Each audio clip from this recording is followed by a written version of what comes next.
Всем привет! Я продолжаю строить свой виртуальный город слов. И теперь моя площадка вот выглядит уже вот таким образом. И давайте посмотрим, что у меня тут есть. Ну, понятно, идея, направление. Так, хакасский алфавит, стену поставил. Тут даже вывел звуки. Два алфавита. Имеется в виду, это официальный алфавит.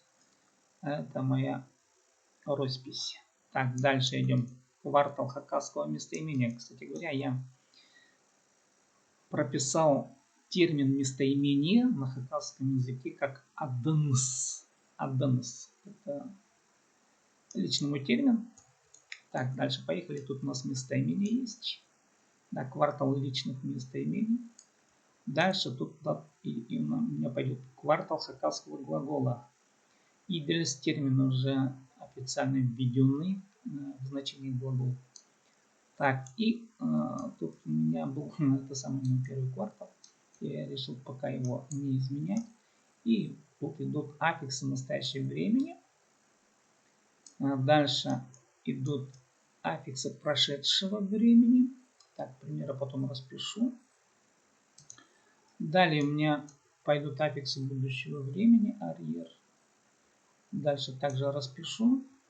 И тут я решил, вот такая длинная стена, решил вписать исследователь хакасского языка. В данном случае у меня вот тут это квартал хакасского глагола.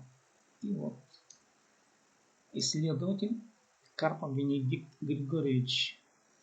Он специалист по хакасскому глаголу, доктор филологических наук. И на хакасском языке я решил прописать термины, научные термины.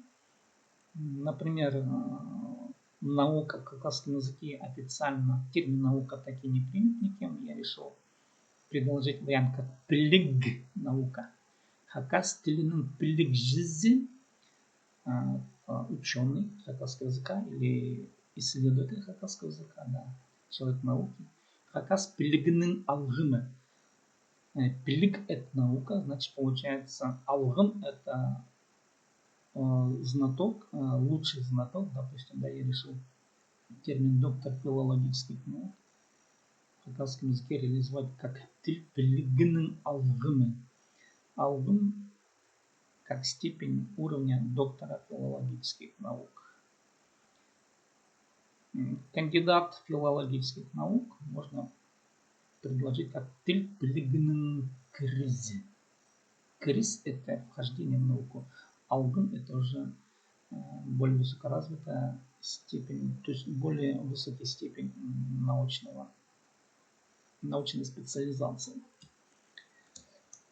Таким образом, вот у меня идет постройка хакасского города слов. Конечно, это только начало. На самом деле я пока не буду рассказывать, что у меня тут будет, как это все. Сюда я постараюсь внести все возможности Unreal. Ну, в общем, все, что есть в этой технологии, постараюсь внести в этот город слов. С вами был Симдейтон с проектом виртуального города хакасских слов.